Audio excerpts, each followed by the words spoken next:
And the physician lead there recognized the problem of disparities in terms of the vaccine distribution, and they created a walk-in clinic. So if you don't have a car to go to what we've been talking about, you don't have internet access to get online and try to schedule, and you don't have email, what are you going to do?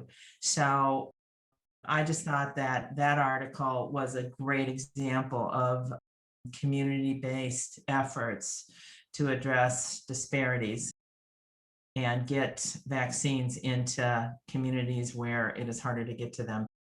Unfortunately, I have not seen a lot of other examples of that around the country, but I think it's a emphasis more and more to address those underserved areas. Yeah, there's a couple of things about that. One is part of it is just the availability of the vaccine, and so the health systems and whatnot that have it have limited supply, and they're trying to figure out scheduling and all that other stuff.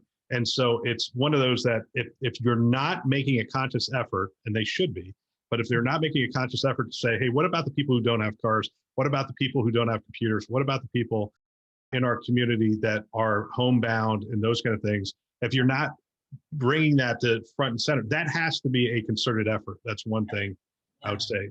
The second is, and that was with the Sisters of St. Joseph. I was at St. Joe's in Southern California. They would always, every meeting, we'd say, hey, here's how the business is doing. They were like, thank you very much. Let's talk about the community and what we're doing in the community. So I'm sure there are health systems out there that are doing this. I'm not saying that they're not. I'm just saying that it has to be a conscious, somebody has to be bringing it forward. The second thing is, and I'll give this administration kudos on this.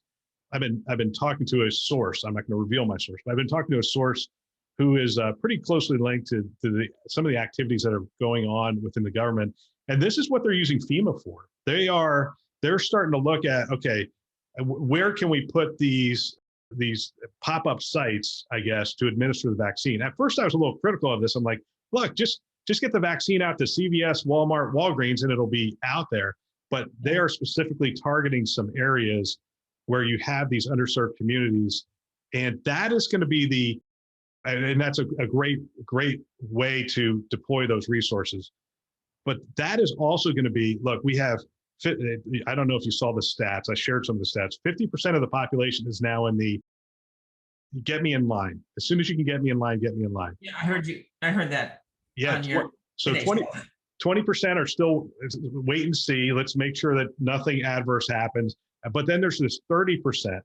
And I've been focused on this 30% for a while yet, because if we can't figure this 30% out, but that's what FEMA is doing. FEMA is saying, all right, in New Jersey, here's a large subsection of the people that are in that 30%, and we're going to go out to them. We're going to be right around the corner. We're going to go out to the homeless. We're going to bring these people in and those kind of things. So again, kudos to the administration for doing that.